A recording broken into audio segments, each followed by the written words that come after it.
Este episodio es posible gracias a los donativos de nuestros escuchas. Ayúdanos a continuar. Gracias. Esto es el podcast de Historiografía Mexicana. Un espacio para la lectura en voz alta, para los libros de Historia de México. Conduce Pedro César Beas.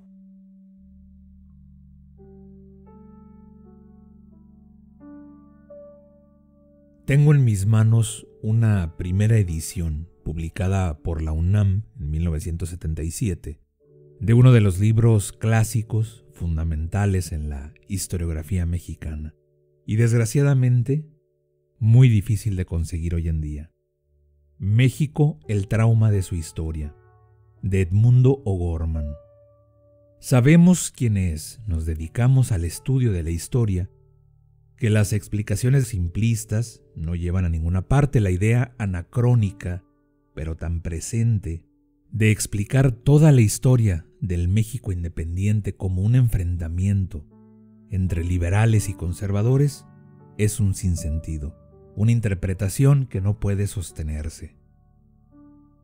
En México, el trauma de su historia, se desmenuzan las dos ideologías que han sido utilizadas recurrentemente para explicar el devenir histórico mexicano y se muestra sus puntos de encuentro, como el que ambas tesis pretenden el progreso de México, y se revela sus contradicciones internas, a saber que los conservadores decimonónicos deseaban construir una nueva nación manteniendo estructuras heredadas de la Nueva España, conservando los sistemas antiguos, y los liberales intentaban canjear un modo de ser heredado de la Nueva España, imitando el de los Estados Unidos, la República Federal Democrática, es decir, intentar ser auténtico por imitación.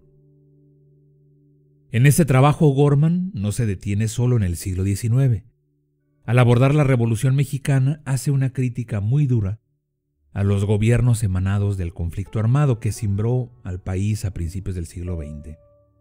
Y palabras más, palabras menos, sostiene que por un lado, la revolución como correctivo o saneamiento del régimen fue la idea correcta, pero por otro, el gran error fue interpretar a la lucha armada de 1910 como la reanudación de la vieja pugna entre conservadores y liberales, cuando esa dicotomía se había extinguido precisamente en el régimen porfiriano que había abierto las puertas tanto a unos como a los otros. O'Gorman sostiene en este trabajo que, tras la revolución, al no existir ya el enemigo, ni por doctrina ni por partido, los pseudoliberales, así los llama O'Gorman, tuvieron que fabricarlo. Y así, en uso y abuso de una demagogia vengativa y resentida, se etiquetó de conservador, reaccionario, emisario del pasado, a todo aquel que dudara de la verdad, bondad y justicia de la causa revolucionaria. Edmundo O'Gorman nació en 1906, en 1928 se tituló como abogado y algunos años después decidió abandonar las leyes para dedicarse por completo a la filosofía y a la historia. Su primer trabajo, cobijado por Clio, la musa de la historia, lo obtuvo en el Archivo General de la Nación. En ese archivo, decía el propio O'Gorman, se encontró como en el paraíso. Manejaba papeles y documentos en vez de leyes. Fue la gran oportunidad de enterarse de la intimidad misma de la historia de México.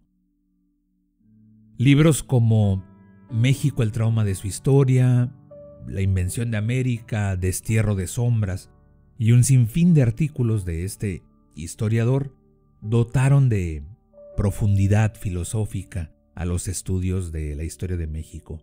Fue profesor de la UNAM y, según lo recuerdan sus alumnos, un gran maestro. La lectura en voz alta de este episodio estará dedicada a un texto, a un muy lindo texto, de uno de esos educandos que tuvieron la suerte de compartir un salón de clases con don Edmundo y escucharlo hablar de historia, de filosofía y, claro, de México, un muy joven Germán Dehesa, conocido seguramente por todos ustedes por sus trabajos de periodismo, por sus colaboraciones en radio con aquel gigante que fue el escritor Ricardo Garibay.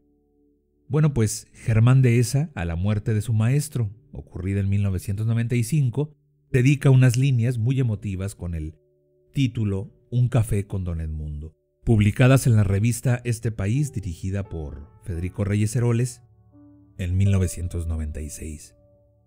Hasta donde tengo entendido, México, el trauma de su historia, es un libro que no se ha reeditado, y si ha sucedido, pues han sido tirajes muy pequeños. De verdad, es un libro muy difícil de conseguir.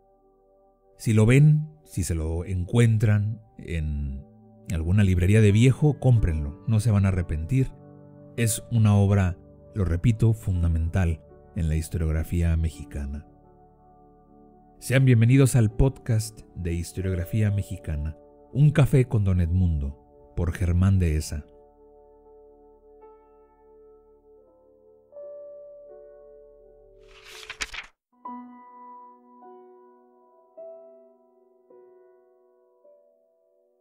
Hacia 1965, la Facultad de Filosofía y Letras de la UNAM era algo muy parecido al paraíso terrenal. Excelentes maestros, intensa vida estudiantil, alumnos bien preparados y, lo que en mi caso era particularmente emocionante, una vasta y aromada sobrepoblación femenil. Los que militábamos en el escaso sector masculino vivíamos, para decirlo con palabras de Proust, a la sombra de las muchachas en flor. Nuestros únicos rivales eran unos cuantos advenedizos que viajaban desde ingeniería o derecho, todos con cara de futuros presidentes, y que eran pronta y fácilmente repelidos, dada su tosquedad espiritual. La competencia seria estaba dentro de la misma facultad, y la constituían los maestros. Ante ellos estábamos perdidos.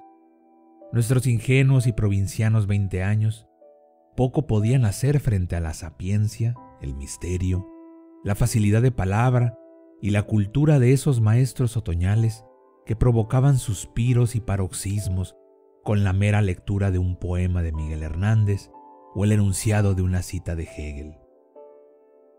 «Papacito», decían mis compañeras en voz muy baja, y claro que no se referían a Hegel. Dos maestros en particular hacían enormes estragos en aquellas gacelas que nosotros considerábamos nuestro harén particular: Luis Ríos y Edmundo Gorman. Los dos eran excelentes maestros. De los dos aprendí muchísimo y los dos han muerto ya. Estas palabras que tramo ahora quisieran ir en busca de Ríos, que me enseñó que no se puede vivir como si la belleza no existiera, y pretenden evocar la elegancia, la lucidez, la exacta ironía, el firme y discreto amor a México de don Edmundo Gorman. Todo esto nace de un franco acto de provocación de Federico Reyes Heroles. Sin agresión previa de mi parte, Federico me envía una carta donde me invita, manita de puerco incluida, a incorporarme a una reflexión colectiva sobre uno de los libros más intensos y polémicos de Edmundo Gorman, México, el trauma de su historia. Vinieron luego las negociaciones y puse en la mesa mi mejor carta. Yo no soy historiador. Yo solo fui, y de algún modo soy, alumno de O'Gorman, y durable gozador, no solo de su emocionante curso de filosofía de la historia, sino de esas inacabables tertulias que, al finalizar la clase, don Edmundo organizaba en torno suyo en un lugar de la avenida Revolución llamado Sajonia, cuyo dueño de origen alemán tuvo que vivir la honda pena de ver cómo su germánico enclave se convertía en la Petite France.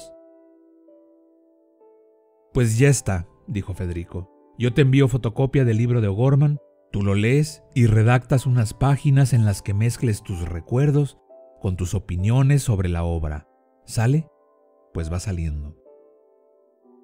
Toda mi vida he sido víctima de amigos carismáticos que tienen perfecta noción de lo que yo debo de hacer en la vida. Y aquí me tienen, con la imagen nítida y fresca de México, el trauma de su historia, y con los recuerdos en fuga del O'Gorman oral. Mi tarea, creo entender, es conciliar al escritor que conozco y aprecio con el maestro que tanto me dio y con el hombre a cuya vida apenas me asomé. Me entristece ahora el hecho de no haberme acercado a don Edmundo en sus últimos años. Yo lo veía pasar por las calles de San Ángel, erguido, elegante y solitario. Podía haberlo abordado. Mi sólida timidez y lo espeso de su aura de soledad se combinaron para que esto no sucediera. Conservo exclusivamente una especie de daguerrotipo contra un atardecer de San Ángel. Queda fija la imagen de un mundano y otoñal caballero que ha sacado a pasear a su perrito y a sus ideas. En esta imagen todo se ha ido opacando, salvo la intensa e irónica mirada. Tucídides, San Agustín, Vico, Hegel, todos estos nombres serían, para mí, calles y templos de Polanco, de no ser por el magisterio de O'Gorman, que poseía en grado altísimo lo que él mismo llamaba el eros pedagógico, la pasión y la capacidad para enseñar. Aquí encuentro un contacto definitivo entre el O'Gorman oral y el O'Gorman escrito. En ambos casos, su capacidad de comunicación, de seducción y de provocación son inmensas. Don Edmundo detestaba a los alumnos dóciles que lo escuchaban como al oráculo y apuntaban sin chistar hasta las pausas. Creo que esto es extensivo a los lectores de su obra, que tampoco pueden ser dóciles y sumisos. En la clase y en la tertulia, a O'Gorman le encantaba decir barbaridades, reales o aparentes, poner sobre el tapete alguna heterodoxia o algún punto de vista novedoso que venía a desarmar tal o cual dogma de los historiadores consagrados.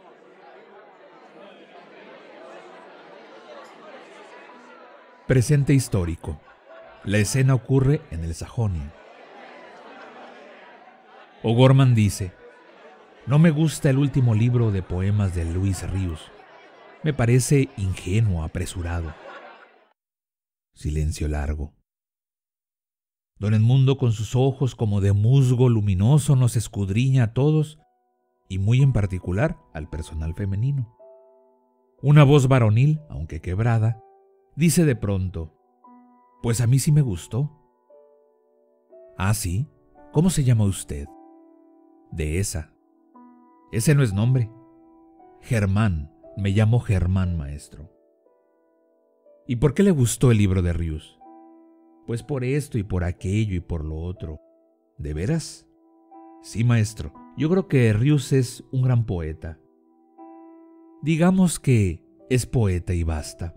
En realidad a mí el libro me pareció encantador y lleno de una muy legítima ingenuidad.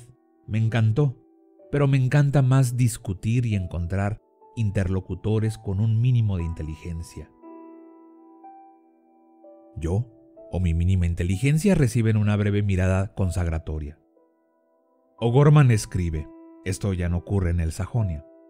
El trauma de la historia de México nace de su contradictoria voluntad de aspirar a lo sajón sin renunciar a lo hispánico, de querer serlo todo sin haber sido plenamente algo, de desear los beneficios de la modernidad, pero no ser realmente modernos, de intentar la imposible síntesis entre la contrarreforma, su origen, y la reforma, su aspiración. Estas son sus tesis centrales.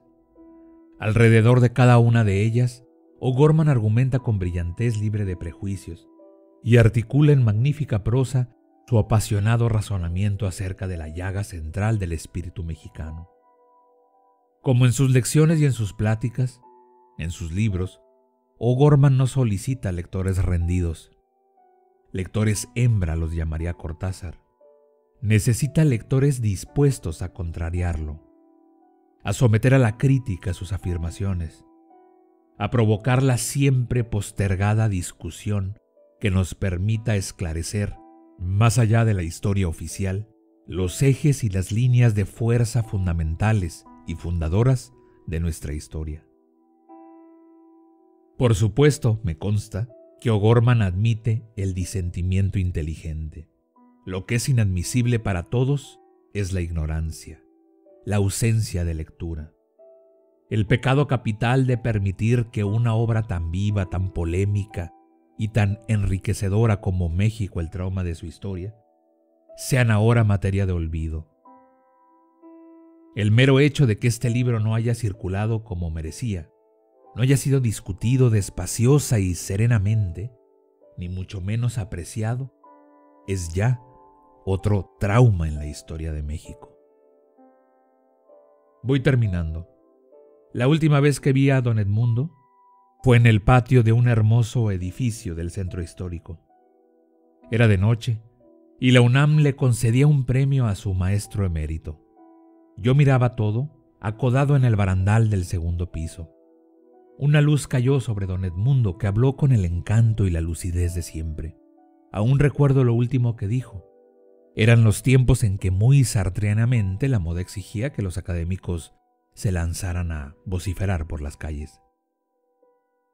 Estoy convencido de que lo mejor que puedo hacer por mi país es permanecer en la biblioteca y escribir dentro de mis capacidades el mejor libro. Gracias, don Edmundo. No se puede vivir como si la inteligencia no existiera. Germán Dehesa, Un café con don Edmundo, julio de 1996. Escucha todos nuestros episodios en historiografiamexicana.com.